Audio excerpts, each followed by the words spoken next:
आप सुन रहे थे चाणक्य नीति का 11वां अध्याय। अब हम बढ़ रहे हैं 12वें अध्याय की ओर। आरंभ करते हैं। 12वें अध्याय के आरंभ में श्री चाणक्य कहते हैं कि घर आनंद से युक्त हो, संतान बुद्धिमान हो, पत्नी मधुर वचन बोलने वाली हो, इच्छापूर्ति के लायक धन हो, पत्नी के प्रति प्रेम भाव हो, आज्ञाकारी सेवक हो, अतिथि का सत्कार और श्री शिव की पूजा हो, घर में मिष्ठान व शीतल जल मिला करे और महात्माओं का सत्संग प्रतिदिन मिला करे।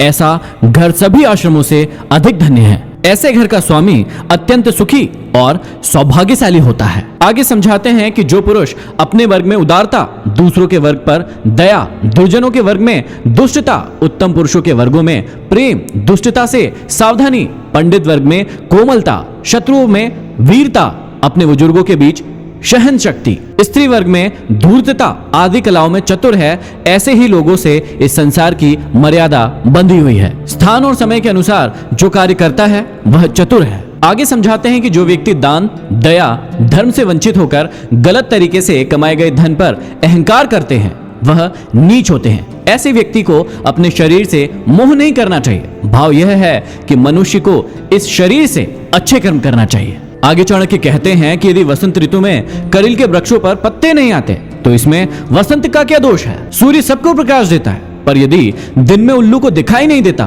तो इसमें सूर्य का क्या दोष है? इसी प्रकार वर्षा का जल यदि चातक के मुंह में नहीं पड़ता तो इसमें मेघों का क्या दोष है? इसका अर्थ यह है कि भाग्य प्रबल है और अटल है, उसे कोई नहीं मिटा सकता। आगे कहते हैं कि अच्छी संगति से दुष्टों में भी साधुता आ जाती है। उत्तम लोग दुष्ट के साथ रहने के बाद भी नीच नहीं होते हैं। फूल की सुगंध को मिट्टी तो ग्रहण कर लेती है, पर मिट्टी की गंध को फूल ग्रहण नहीं करता। आगे चाणक्य सामाजिक स्थिति को स्पष्ट करते हुए बताते हैं कि वास्तव में बींगे हाँकने से कोई बड़ा नहीं हो जाता, किसी से कोई चीज मांगकर उसे वापस दे देने से कोई दानी नहीं बन जाता। परंतु आज की स्थिति तो यही है कि आदमी समाज की विषम परिस्थितियों के मध्य कीड़े मकोड़ों की भांति अपना जीवन काट रहा है। आगे कहते हैं कि सत्य मेरी माता है, पिता मेरा ज्ञान है, धर्म मेरा भाई है, दया मेरी मित्र है, शांति मेरी पत्नी है और क्षमा मेरा पुत्र है। ये 6 मेरे बंधु बांधव है। कहते हैं कि सभी शरीर नश्वान है, सभी धन संपत्तियां चलायमान है और मृत्यु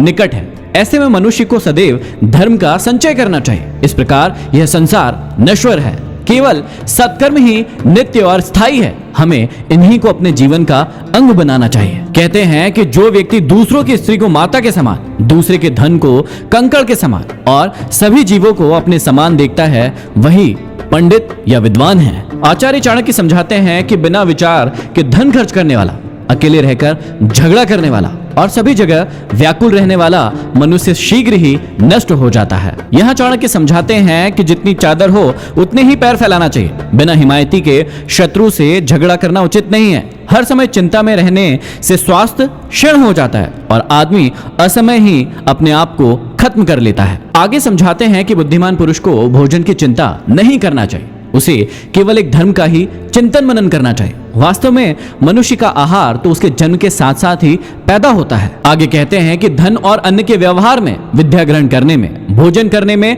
और व्यवहार में जो व्यक्ति कभी लज्जा नहीं करता वह सदैव सुखी रहता है। समझाते हैं कि मनुष्य को धर्म के लिए भी थोड़ा थोड़ा समय अपने व्यस्त जीवन से निकालना चाहिए, क्योंकि थोड़ा थोड़ा ही बहुत हो जाता है। समझाते हैं कि जो दुष्ट है वह उम्र के अंतिम पड़ाव तक दुष्ट ही रहता है। जिस प्रकार इंद्रायण का फल पक जाने के बाद भी कटुता नहीं छोड़ता और मीठा नहीं हो जाता, यह किसी किसी का स्वाभाविक गुण बन जाता है जो जीवन भर उसका पीछा नहीं छोड़ता। वह जैसे है आखिर तक वैसा ही रहता है। लेकिन आप अपनी जिंदगी का मकसद बनाइए कि आप अपने आप को अच्छाई की ओर बदलते रहेंगे। यहाँ पर अध्याय 12 की समाप्ति होती है। अब हम बढ़ते हैं अध्याय 13 की ओर।